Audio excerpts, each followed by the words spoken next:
बुलेटिनमध्ये आपलं स्वागत आहे आणि बुलेटिनच्या सुरुवातीलाच पाहूयात आत्ताची एक मोठी बातमी दिल्लीमधून। नीट पेपर फुटीचा निषेध करत केंद्रीय शिक्षण मंत्र्यांच्या राजीनाम्याची मागणी करणारे सामाजिक कार्यकर्ते सोनम वांगचुक यांना दिल्ली पोलिसांनी आंदोलन स्थळावरून अचानक दूर नेलं। उपोषणाच्या 21व्या दिवशी पोलिसांनी अचानक सकाळी 7:15 वाजता कारवाई करत सोनम वांगचुक यांना ताब्यात घेतलंय। हायकोर्टाचा आदेश असल्यामुळे तुम्हाला रुग्णालयात न्यावंच लागेल असं दिल्ली पोलिसांनी म्हणत वांगचुक यांना ताब्यात घेतलं।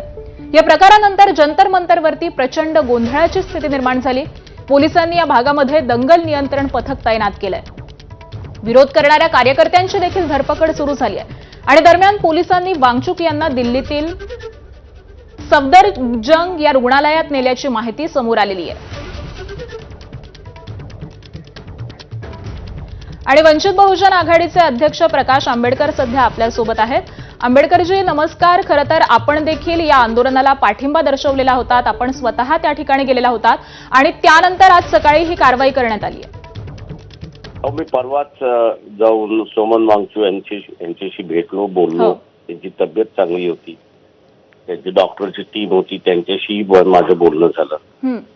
ते म्हटले त्यांचे सगळे पॅरामीटर्स, मग किडनीतले असेल, लिव्हर मधले असेल, स्प्लीन मधले असतील किंवा हार्ट प्रेशर असेल, हार्ट बीट असेल किंवा ऑक्सिजन घेण्याचं प्रमाण असेल, ते म्हटले नॉर्मल आहे, तेवढं काही अजून त्याच्यामध्ये इफेक्ट नाही, फक्त वीकनेस आलेला आहे। त्याच्यामुळे अचानक पोलिसांनी, आणि मला त्याच वेळेस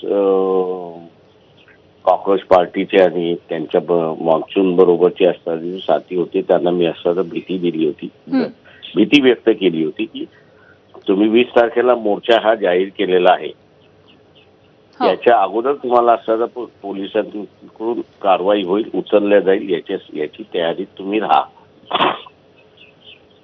आणि जी भीती होती ती आता अस्तित्वामध्ये आली की पोलिसांनी त्यांना असताना घेऊन गेले। हे सरकार सगळ्यात मोठं भित्र सरकार आहे। ते आव्हानं जरी असतील तरी हे सगळ्यात भित्र सरकार आहे, हे आपण असं लक्षात घ्या। आणि दुर्दैवाने मी असं म्हणेन की यांच्यापेक्षा भित्र आहेतला विरोधी पार्टी आहे। जे राहुल गांधी असेल, त्याच्यानंतर ममता बॅनर्जी असेल, किंवा त्याच्याच बरोबर असणारं केजरीवाल असतील, किंवा तिथे असणारं अखिलेश यादव असतील। मी जोपर्यंत जाण्याचं जाहीर केलं नव्हतं तोपर्यंत कोणीच भेटायला तिथे जायला तयार नव्हतं। मी यांच्या मनामधली भीती काही आहे हेच कोणाला कळायला मार्ग नाही। म्हणजे आंबेडकरजी विरोधकांनी अजून त्याच्यामुळे असणारं जे आहे ते ह्या भित्र्यांचं फावतंय अशी असणारी परिस्थिती आहे। त्याच्यामुळे असणारा 20 तारखेचा मोर्चा हा त्यांनी सोमन वांगचुक यांची जी टीम आहे त्यांनी तो 20 तारखेला लोक किती असतील याची पर्वा करू नये, पण त्यांनी तो 20 तारखेचा मोर्चा हा काढावा।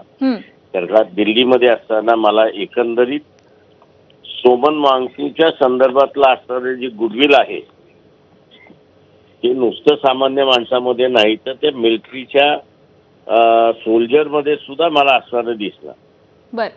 आता अग्निवीरची केस मी लढत असल्यामुळे आणि आता सरकारला कबूल करावं लागलं की एक अग्निवीर म्हणजे 5 जण गेली त्याच्यामध्ये, त्या एका अग्निवीरला असणारा मदत मिळाली नाही म्हणून त्याची असणारी केस मी मुंबई हायकोर्टामध्ये दाखल केलेली आहे। 10-12 ऑगस्टला ते फायनल हिअरिंगला त्या ठिकाणी आहे। तेव्हा जे ग्लेशियर्स मध्ये राहणारे सोल्जर्स म्हणजे बॉर्डरवरती आहेत त्याच्यापैकी अनेक जणांनी सरकारला लिहिलेलं आहे की आम्ही असणारा -35 डिग्रीज मध्ये 5-5, 6-6 महिने जे इथे पारा देतोय, त्या पारासाठी लागणाऱ्या ज्या सगळ्या इन्स्ट्रुमेंट्स आहेत ते हे सायंटिस्ट सोमन वांगचुक यांनी निर्माण केलेले आहेत आणि त्याच्यामुळे आम्ही 6-6 महिने तिथे राहू शकतो की जे पाकिस्तानकडे नाही, त्याच्यामुळे आपण असणारं ही बॉर्डर या ठिकाणी ठेवू शकतो।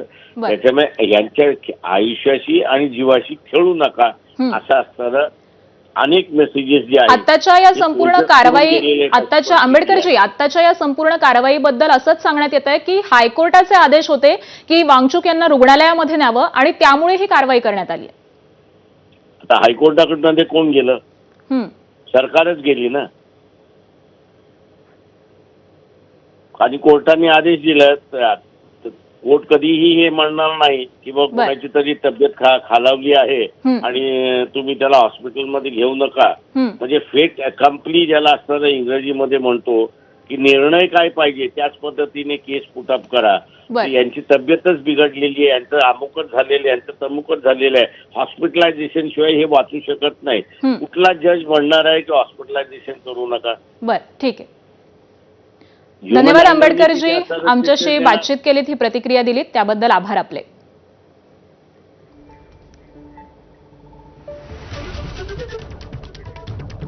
आणि सोनम वांगचुक यांना जबरदस्तीनं रुग्णालयामध्ये नेल्यानंतर दिल्ली पोलिसांनी स्पष्टीकरण दिलेलं आहे. ते नेमकं काय म्हणतायत आपण पाहूयात. सुबह सुबह इन लोगों ने डॉक्टर की टीम है बोल करके 10 एक पुलिस वालों को अंदर भेजा.